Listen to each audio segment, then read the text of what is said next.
Hello, everyone, and welcome to the Learn to Love podcast, your guide to everything love, sex, intimacy, and relationships.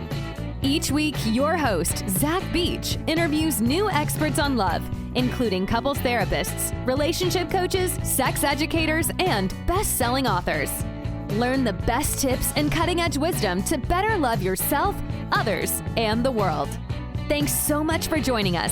We hope you enjoy the show. Hello, beautiful souls. I'm so positively delighted that you could join us on the Learn to Love podcast. I am your host, Zach Beach, and I'm so excited to introduce our guest for today's episode, Dr. Amelia Kelley. Dr. Amelia Kelley is a trauma-informed therapist and meditation and yoga teacher. She is a presenter and writer in the science help field, focusing on relationships, highly sensitive persons, motivation, healthy living, and adult ADHD. She is a resident trainer for the North Carolina Art Therapy Institute, and her practice is currently part of the Traumatic Stress Research Consortium at the Kinsey Institute. She came onto the show in episode 92 to talk about recognizing emotional abuse based on her book, What I Wish I Knew: Surviving and Thriving After an Abusive Relationship. And she came back onto the show to talk about her newest book, Gaslighting Recovery for Women, the complete guide to recognizing manipulation and achieving freedom from emotional abuse. So if you've ever wondered just what gaslighting is all about, how to become aware of it, how to prevent it, how to stop it, then this is the episode for you. Without further ado, let's begin. Hello, Dr. Amelia Kelley. Welcome back to the show. Thank you for having me. It's been a while. I'm glad to see you. Yeah, how are you today? I'm good. I've got one of those days where, as a highly sensitive person, you're changing gears a lot. So it's been exciting. Okay, wonderful. Well, I hope now we're shifting into a podcast interview gear over here. Pod mode. Yeah, I appreciate you taking time out of your busy day. I know you have lots of clients that are all so lucky to have you. And I really enjoyed our first conversation, so I'm super excited to continue it. And interestingly enough, our last episode with you was on recognizing emotional abuse. And today we're talking about another particular type of emotional abuse. So I have to ask, what's it like focusing on what some might call the worst aspects of loving relationships? And do you feel, disillusioned at the state of love? Have you lost faith in love as a result of all the toxic relationships that you've seen? Oh, I love that question. I think the way that I look at it is from an empowerment stance. So I don't think I've lost hope. I think I really am locked into when someone comes in my room, actually just today, and they're unpacking an unhealthy relationship, and we're realizing that it is gaslighting or whatever form of emotional abuse, I get really excited for their next steps and for the next part of their chapters to unfold. So I think because I look at it from an empowerment stance, I don't get disenchanted by it, if that makes sense. The more knowledge we have about healthy relationships, about what we deserve, about identifying what we don't deserve, I actually think it leads more people to loving relationships the more that they know. So I really feel empowered by this, and I feel excited when I can help someone find themselves again when maybe they have been, kind of sucked in or confused by something that they do not and should not have to put up with. So I find it inspiring, honestly. Yeah, it's so interesting. We just recorded a podcast along the lines of solving healthy conflict. And I asked my guest, she was saying how every problem can be solved. Mm-hmm. And I was like, is there any big deal breaker, big ultimatums that you're like, these two people should not be together? And one of the things she said was, yes, in the case of abuse, the relationship needs to end, needs to kind of separate. So would you concur with that abuse means this relationship, we need to keep them separate, keep them apart, and then I need to work on, say, the abuser separately? Or is it even possible for a relationship where at one point some form of abuse is happening for both partners to work through it together and be stronger afterwards? I think it depends on whether the person who is being abusive, and I'm using this loosely because there are certain forms of abuse that if you are in danger, if you are being hyper controlled, if you don't have agency over yourself and your safety, you should not participate in the healing process for the abuser. Mm. They, in my opinion, should be doing that work singularly and Hmm. doing that work for themselves. And I have to admit, I don't see it commonly where if someone is abusive within a relationship, that they're going to heal and change course enough within that relationship. Sometimes it demands that the abuser has to be without that connection and they have to figure themselves out completely on their own. Hmm. Let's say, however, there is remorse, there is responsibility being taken, there is interest in learning and growing, and the person who is being toxic, I don't even want to use the word abusive in this situation, the person who's being toxic is Hmm. willing to do work and not displacing blame onto the other person. I think there's some room for working together. Mm. But I think what your past guest was probably also speaking of is the duty that we have as helpers and specifically clinicians not to create an environment that supports abuse. Because if you continue working with a couple and there's abuse happening, you can sometimes be giving a forum to the abusive partner to carry out their tactics, which is incredibly dangerous and unhealthy. So that's so interesting because, as I mentioned before we started recording, I'm in my own therapy school right now. And something we've talked about is how hard it is to get certain people to come into the therapy office, including, for Hmm. example, like narcissists, for example, who think that they're just the smartest person in the room and there's no work they need to do in themselves. So, how easy is it Hmm. to get somebody who might be an abuser into your office to begin to work in themselves to convince them that there is something that they need to work on? I've noticed that those who maybe have personality disorder issues or different abuse patterns will generally enter therapy for a different topic. Maybe they're coming in because of substance abuse or because Mm. particular issues with work or relationships, but I don't think it's as typical that I'm going to see one of them walk through my door and say, I think I'm a narcissist. Not super common. I will say I had one submission form come through where someone had read my first book, What I Wish I Knew, and self-proclaimed that that's what they were struggling with. And Mhm. it was amazing to get a request like that. Mm. So it's uncommon enough that it stood out to me. Okay. Mhm, mhm. So let's get right into today's topic, which is all about gaslighting and recovering from gaslighting.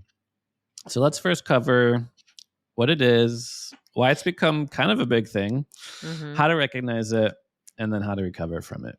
So, for those who have never heard this term before, what is gaslighting?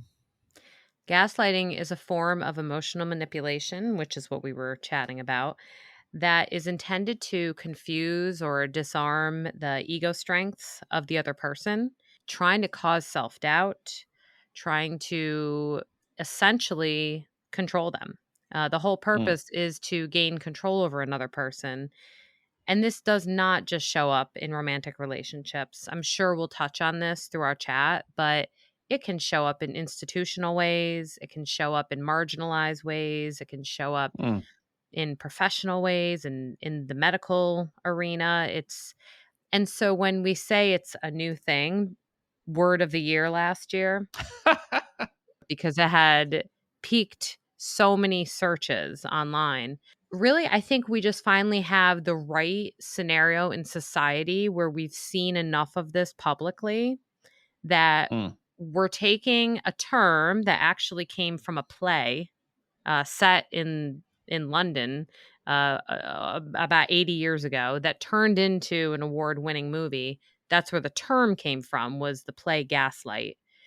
But it's something that it's a term that was used to describe behavior that really has existed since humans. It's just we finally have a way to identify it. I didn't hear that it had been turned into a movie. What's the award-winning movie called? I want to say Gaslight. Oh, okay. I think it's All like right. Ingrid Bergman or so. I'm probably missaying her name, but yeah, it was in the 40s. Okay. Well, I'll have to look Mhm. that up. We can put it in the show notes. Mhm. And that is what I wanted to ask you about, is why it's sort of become a thing. Like, I feel like 5 years ago, I had never heard of this term. Mhm. People didn't definitely use it that much. And now I feel like people use it all the time, both as like jokes and then also as like, I don't know if it's pejoratively, but like you'll see a headline that says politician gaslights entire nation. And I I'm know like, who you're oh, talking about. well, yeah, no, it's interesting because I was like, oh yeah, back in the day we might use the terms like propaganda or lying or different things like this. But when I see headlines like that, I do wonder, like, is that the correct use of this term? Mhm. And by using it incorrectly, is it's losing its original meaning? Mhm. But like, again, what do you ascribe to the rise of this concept? I holistically believe that what happened in politics was a big reason why it became so widely spread, because Mm, this term was starting to be used more readily in the clinical world, I want to say 4 to 5 years before that. okay. But it wasn't until the nation was so very obviously a target. Mm, I think the confusion that it caused, the "is this for real" mm, moments. I think as humans, we have a desire and a tendency to look for the reason that things happen. And I think identifying and giving a name to what we were all feeling became so important. mm, And this also happened on the heels of the Me Too movement. mhm. And you have to imagine how much gaslighting had to happen to terrify so many women not to prosecute or come out or label the people who hurt them or abused them. Mm, And then also the Black Lives Matter movement. So we have racialized gaslighting and kind of those covert forms of gaslighting. So you had mm, this perfect storm of all these people saying, wait a minute, my reality is different than what I've been having shoveled at me. mhm. So I'm curious if you just have sort of like a classic example or like Mhm. gaslighting prototype that. Well, I can actually tell you about a time I was professionally gaslit because Okay. it happened to me. And I've wrote the book on it. And so I had a client that I've been working with for years. I know her very well. She had gone to a local university here to get some vocational counseling, kind of like school counseling type style of what to do with her internship. She went to the school counselor and asked, is it okay if I, take a different job? I got a better opportunity that's actually paying me fairly. She's in engineering, which is not always paying women as fairly as they should. So this was important to her. Mhm. The counselor that she was working with looked her dead in the eye and said, you really need to think about the school and whether or not you're going to be making a good reflection on us before you make this decision. Mm. Exactly. That is completely inappropriate. It's breaking so many ethical boundaries that I was floored, and I wanted to stand up for my client. So, with her permission, I called the counseling center at this university, which I will remain Hmm. unnamed, and said, "Can I please speak to the supervisor and express my concern about what happened with this counselor?" Mhm. Mhm. So, I shared what happened.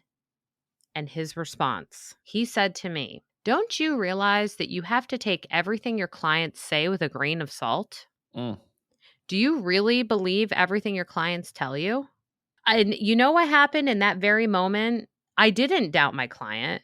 And I felt this lurch in my stomach. Like I felt sick to my stomach to be so devalued in my opinion and my concern for my client. And so I said to him, I said, with all due respect, I've known this client for nearly 5 years and I'm concerned for her and I don't really see a reason why she would have fabricated that. And then he Mhm. took it a step further. He said, "Oh, wow. 5 years. So you've been working for a while. I've been working much longer, but he said, you've been working for a while. I'd imagine you'd have better insight about this kind of thing. Wow. So that, folks, is gaslighting. Because he was trying to make me doubt myself, and he was Steam completely disregarding. shooting out of your ears.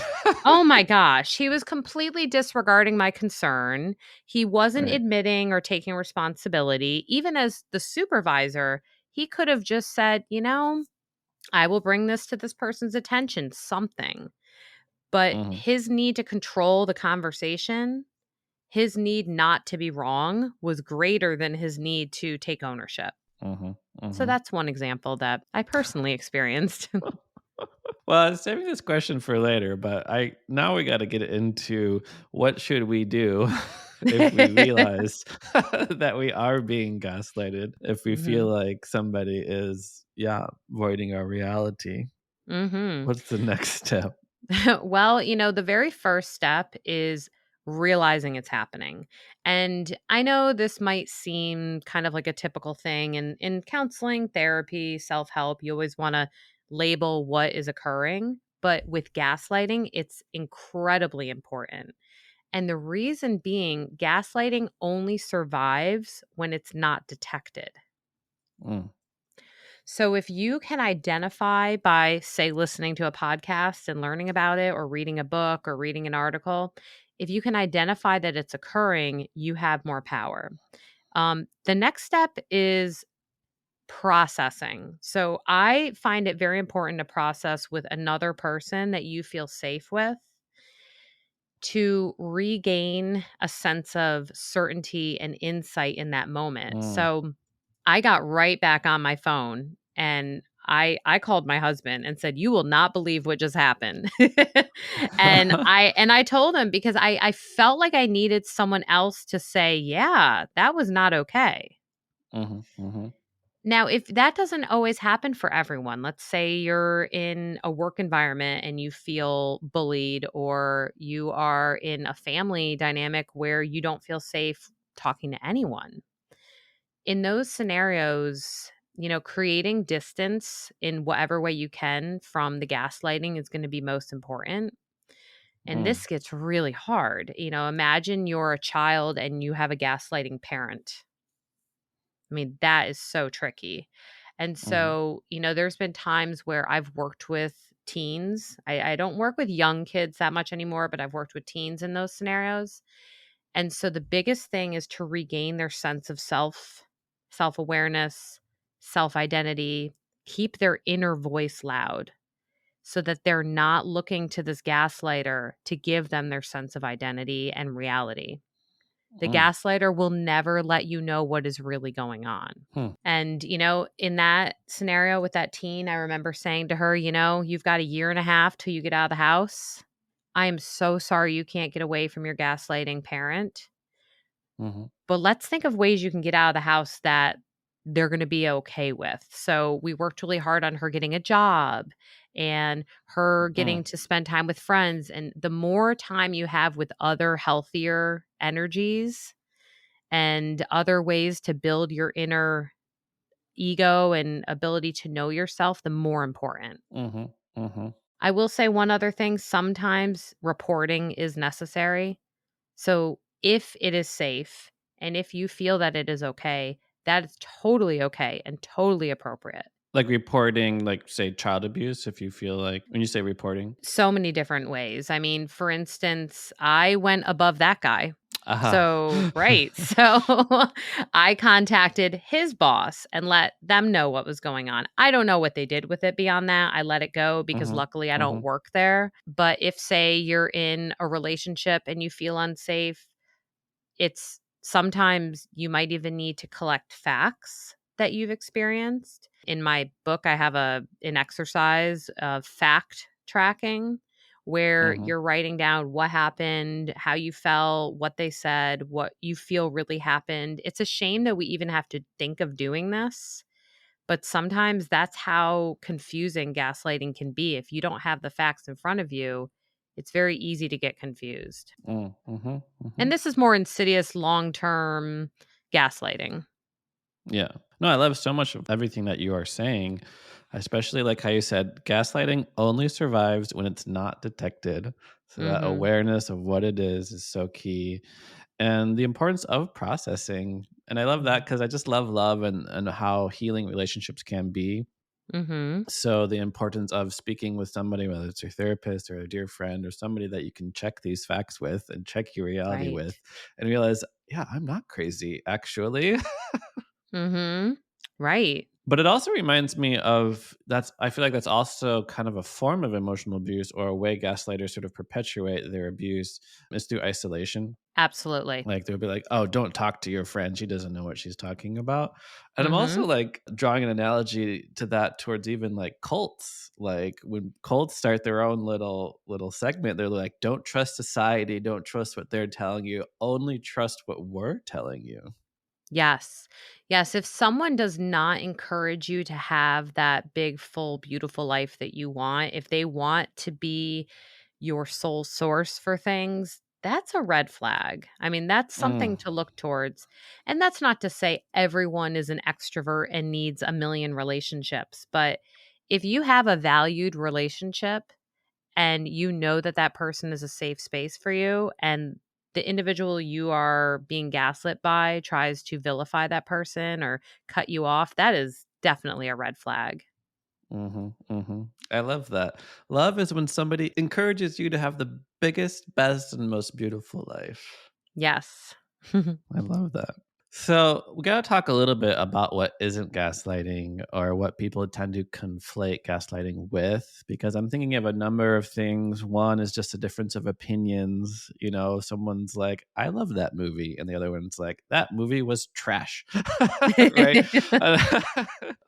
You know, another one might be political opinions. I'm also thinking about just recollection of events, like Mhm. with, you know, a parent and child. Like the parent might be like, no, you were like this as a kid. And like, how do we know whether trying to like recollect the same event differently is gaslighting versus it's not? So what are some common examples of things that aren't really gaslighting and they're just normal differences of perspective and opinion and political views? Well, you actually answered your question, which I love, and is one of the reasons I love talking to you so much because of the way you think deeply about things. Oh, thank you. But to spring off of those examples, if it feels like the person is misremembering something because they're trying to change your perspective or they're trying to control how you're seeing something, that's a little bit more Mm, of, an indicator that it could be gaslighting versus just having a different filter system. If you and the other mm, person see the world differently,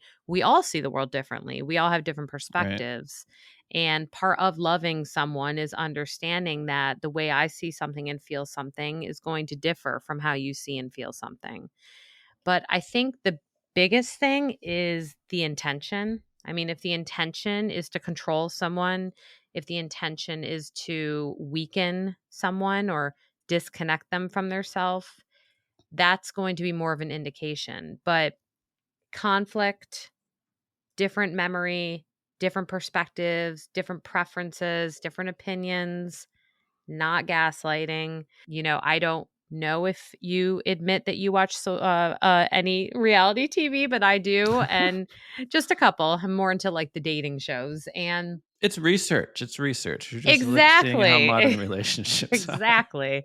But there's been times where I've seen people have conflict on these shows and they will sling the word gaslighting at the other person. Right. And I just want to climb through the screen and be like, "No, no, we don't want to weaken this powerful word. We want to use it appropriately." Right. Yeah. When people do label things incorrectly, it really Mhm. muddies the waters into what actually is and isn't gaslighting. Right, and I think it's important to understand someone can be toxic and not be a gaslighter. Well, yeah. Yeah. All gaslighting is toxic, but not all toxic behavior is gaslighting. 100%. So, your book is actually Gaslighting Recovery for Women. So, let's talk about that real quick. Why focus on women in particular? First of all, gaslighting can happen to anyone. I want to really impress that and say that even if you're not a woman, you could benefit from the skills in the book and the information. But it was really important to me to highlight I hate to say a vulnerable group, but a vulnerable group. And I don't mean we're vulnerable because women are powerful, but we have been targeted by systems for centuries. If anything, the word hysterical comes from a form of medical gaslighting towards women. So I don't know if you've heard or if, listeners heard, but hysteria is a term that was used to identify, and you've maybe heard this, any sort of medical ailment that was remotely connected to the woman's reproductive system. And many of the times where maybe they actually had, a mental health issue or some other medical concern, they would just be labeled as hysterical. Which then think about the term hysterectomy. I mean, think about it, it's all so connected. Right. And so I thought it was very important to look at some of the unique ways that women can be impacted. I also tried to touch upon how women of color can also be impacted in specific ways that, not all of us can understand, of course, because if you can see that it's in order to sustain a system that is meant to control them, it's empowering. And it speaks to that very first question you asked me, like, do I still have hope for relationships? And I have hope that women are going to continue to speak up, be heard, be present, and not be taken advantage of. And so that's what the purpose of focusing with this book on women was for. Well, that's what I thought of earlier when you did mention it can be institutional. Is Mm-hmm. if someone says, "Oh, this situation I experienced was misogyny or was sexist or was patriarchy," or you mentioned people of color, and we have that same sort of denial, like, "Oh, Mm-hmm. this experience I had was based in racism," and people will often respond, "Oh, that's not true." Mm-hmm. And I was like, I feel like that's also its own form of sort of gaslighting and really diminishing someone's real perspective and experience. Absolutely. Absolutely. If you bring a concern to someone because maybe you felt like you were either targeted because of, like you were saying, gender or race or sexuality or anything along those lines, and it's minimized, and if anything, you're made to feel like you're being, quote, hysterical or being too emotional or it's not a big deal, these are forms of gaslighting. Mm-hmm, mm-hmm. Absolutely. So before we talk about recovery, I just want to make sure that we've fully given guidance on how to escape from it. Because earlier you mentioned we want to first become aware, then Mhm. process it with somebody, and then most, if not all the time, create some sense of distance, create some Mhm. distance to really Mhm. put our reality back together. Is there more? Is there another step? Or does that cover it? Oh, no. I mean, think about it this way. One of the most important parts of recovering from gaslighting and hopefully preventing, and I want to preface that, like I said, I wrote a book on it and I was still gaslit. Okay. So it doesn't mean that just Oh, right, because you right. do, right? It doesn't mean that just because you do these things, you're foolproof, but it can help protect you from ongoing relationships where you would be gaslit. The next step is that really, really beautiful, intentional self love and connection with the self Mm, in any way that speaks to you, that makes your voice louder, makes you more connected. So, in the book, I offer all these different ways to, do journaling or art therapy or breath work or even a self-love yoga sequence, which I'm sure is yes. right up your alley. It's short, but we don't want to. When you're feeling really stressed, you want to have, what, 5 or 6 postures, but take a little time in each one, settle in, breathe. But I think one of the things, a client of mine that I was speaking to recently, where we're trying to help her leave a gaslighting relationship, I Hmm. asked what her main goal was. And she said, I just want to feel connected to myself. Hmm.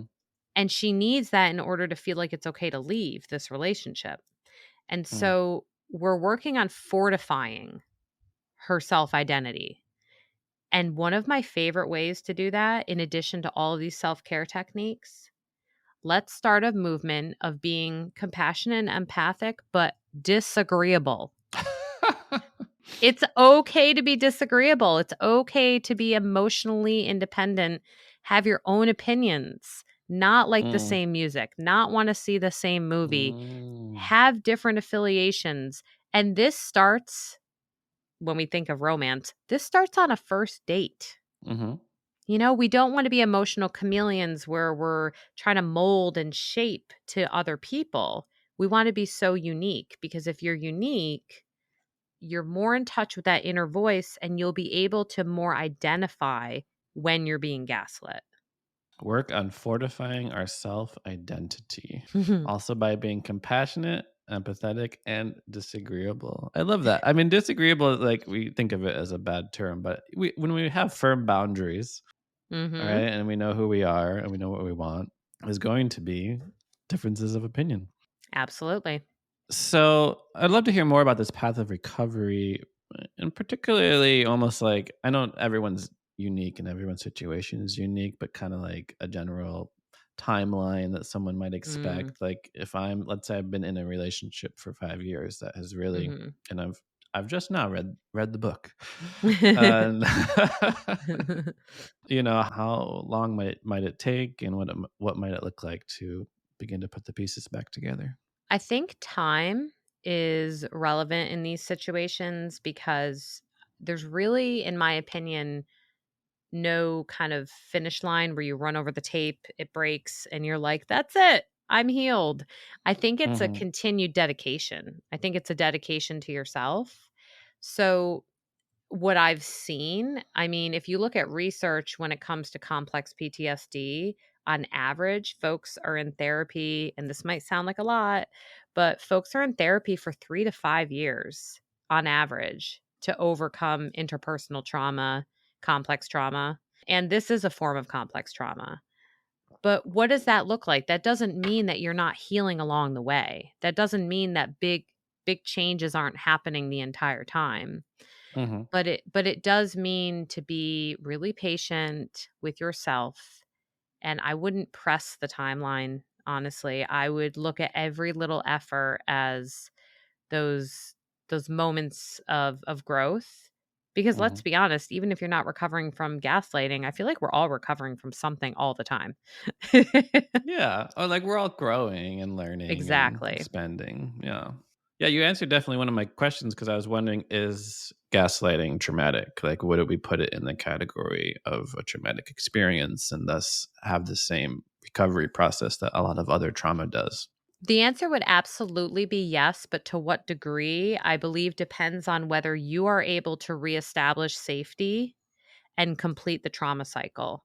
So, when we look at a trauma cycle from a somatic standpoint, you can think of standing up on top of a high dive and plunging in. That's actually trauma. That's a little trauma. You cut Mm-hmm. through the water. This is based on Levine's work. You cut through the water, you surface, you take that big breath. Done. Trauma cycle's over. You're okay. You swim out of the pool. But that doesn't always happen with interpersonal traumas. So Mm-hmm. when we look at that example I had given, I hung up the phone, I called someone, I reestablished a sense of safety, I spoke to someone above and reported, I made the decision to cut a boundary. I don't have to be in that dynamic, so it's not going to cause trauma because I was able to put a finish to that. But folks who don't have that choice and who are perpetually gaslit, it can be much more traumatizing. Mm-hmm. Yeah, I really feel that empowerment piece that you mentioned towards the beginning. Mhm. You have the experience, and then it's like, no, this is ridiculous. I will Yes. not put up this behavior, and I'm going to tell your boss or do what I need to do or report it. Or if it's a closer situation, I'm going to set up these boundaries.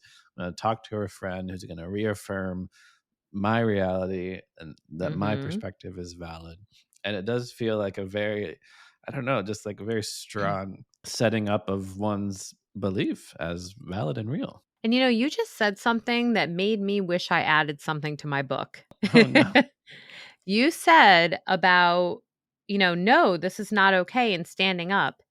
I think that's part of the recovery piece too, is that if you weren't able to stand up to your gaslighter, because of a scenario, because of a dynamic, because of control, because of safety. Anytime you emotionally individuate or be disagreeable or stand up in other scenarios, you are doing healing work on that other relationship. Mm.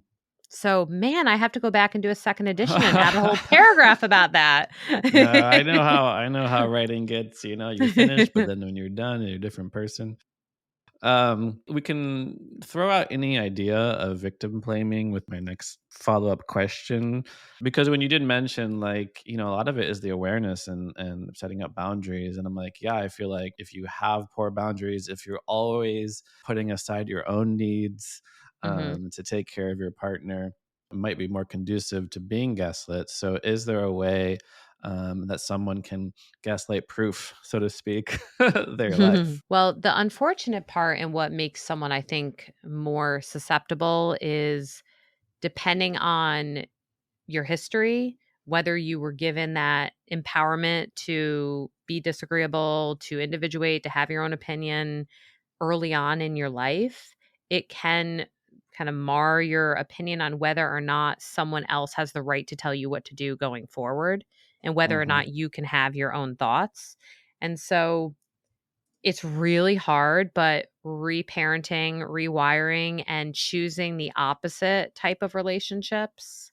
So, this is where things like working on attachment is really important. That's why I think it's very important to be working with a therapist if that's something you're open to, Mm-hmm. because being able to reflect back on maybe what set the stage for this and or even reflect back on how maybe potentially you were love bombed into thinking this person was really healthy and wonderful and they were going to be the person. And then they slowly will start to gaslight. They will slowly do little tidbits of dishonesty to see what they can get away with. Mm. And then they'll double down a little more and then they'll isolate. And then they'll go further and do things that are so incredulous that you can't even believe that they would not be telling the truth because it would be ridiculous for them to lie. Yeah. Right? Mhm. So this is Mhm. the steps are gradual. And Right. so the more you are your own individual from the very beginning of a relationship, the Mm. better off you will be in the long run. I love that. And I know that's hard for some people, especially based on history. Mhm. Yeah. So as we're winding down, I think you might remember I close all my podcasts with the question, what do you wish everyone knew about love? But because this topic is specifically gaslighting, I'll still finish with that last question. But I'm most just wondering, what do you wish everyone knew about this idea of gaslighting? And I'll just also finish with a plug. I want to read the whole title because your book is Gaslighting Recovery for Women, the complete guide to recognizing manipulation and achieving freedom from emotional abuse. So It's a mouthful. whether you no, it's wonderful. Um, so whether you suspect you're being gaslighted or simply want to gain awareness of what this idea is, definitely check out the book. And how might you summarize your thoughts and beliefs about gaslighting? So, to answer your question about what do I wish people really understood about this, I think I really wish that they understood they do not have to put up with it and Mm, that it is not only is it not okay, but it is one of the most difficult to detect forms of manipulation. And if anyone you know and love comes to you and says, I think this might be happening, mm, even if it is difficult to hear, I encourage you to take a couple steps back and look at the relationship and think about who is willing to be more vulnerable. Because gaslighters tend to not do vulnerability very well. mhm, And so, if the person who's coming to you is saying, you might want to look at this relationship, or you might want to look at this boss you have, or maybe get a new doctor, get a second opinion. If someone that is willing to do vulnerability and is caring and comes to you with love, please listen to them and mhm. know that it's not a blame. This is not blaming because no one who is targeted by gaslighters wants to be gaslit. Yeah, just the importance of having that outside perspective It seems really key, both to bounce your ideas off of, but also to be like, yeah, that relationship, or like your boss is not treating you very well, can be really helpful. So if we're a concerned party, we can also read the book Mhm. Definitely. to let our friend know about the relationship that they're in. Mhm. So thank you so much, Dr. Amelia Kelley, for coming onto the show. And I still have to finish with my favorite question, which is, what do you wish everyone knew about love? I wish everyone knew that being in love with yourself is not selfish, and that boundaries and self-care actually make you better in relationships.